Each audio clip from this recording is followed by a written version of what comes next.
नमस्कार मंडळी, मी प्रीती गावठे चॅनलवर तुमचं पुन्हा एकदा सहर्ष स्वागत करत आहे। आणि यावेळेस आज आपण बनवायचं आहे उकडलेल्या बटाट्याची साधी सोपी रुचकर अशी एक रेसिपी। त्यात तुमच्या लक्षात येत असेल मी याप्रमाणे की मी यात 2 माणसांना पुरतील असे छोटे छोटेसे 5-6 बटाटे उकडून घेतलेले आहेत। त्यांची ही अशी सालं काढून घेतलेली आहे आणि आपल्या स्वयंपाकघरात सहज उपलब्ध असलेल्या थोडक्या पदार्थांपासून आपण ही रुचकर अशी भाजी बनवायची आहे।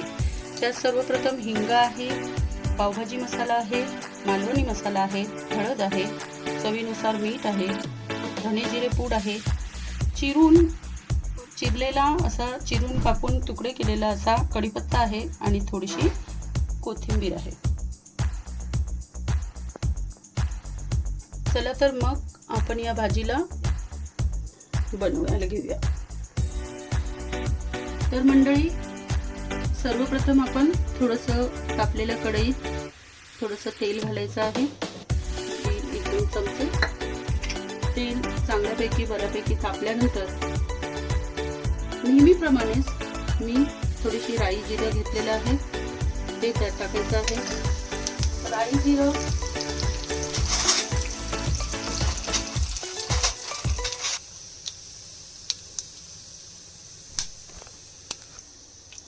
जिरं व्यवस्थित तडतडलं की लगेचच त्यात हिंग टाकायचं आहे आणि लगोलग सारे मसालेही त्यात ऍड करायचे आहेत,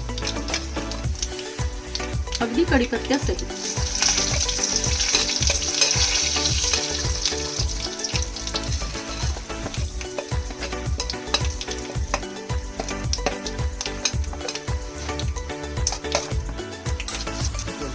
थोडंसं परतून घेता त्यातच ही कोथिंबीरही टाकायची आहे आणि पाठोपाठ लगेचच हे उकडलेले बटाटे टाकायचे। तुमच्या लक्षात येत असेल मंडळी, मी बटाट्यांचे 2 भाग केले, परंतु तुम्ही तुमच्या आवडीनुसार त्याचे अजून छोटे काप, तुकडे किंवा स्मॅश बटाटेही करू शकता।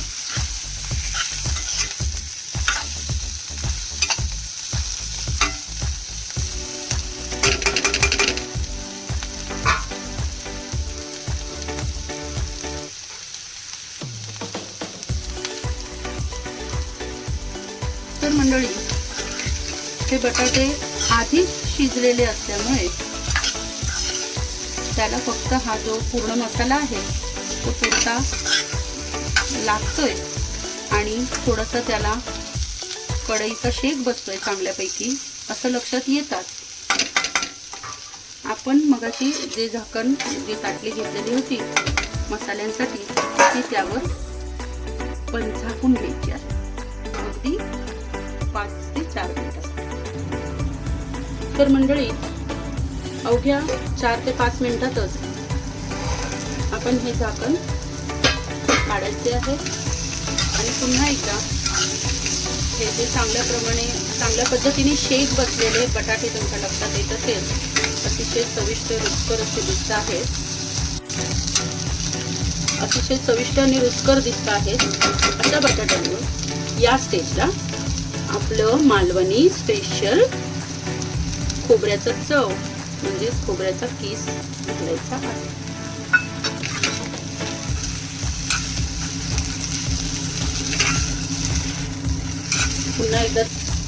पुन्हा एकदा त्याला नारळाच्या या तवात परतवून घ्यायचं आहे आणि मंडळी पहा, आपली सोपी उकडलेल्या बटाट्यांची भाजी रेडी आहे।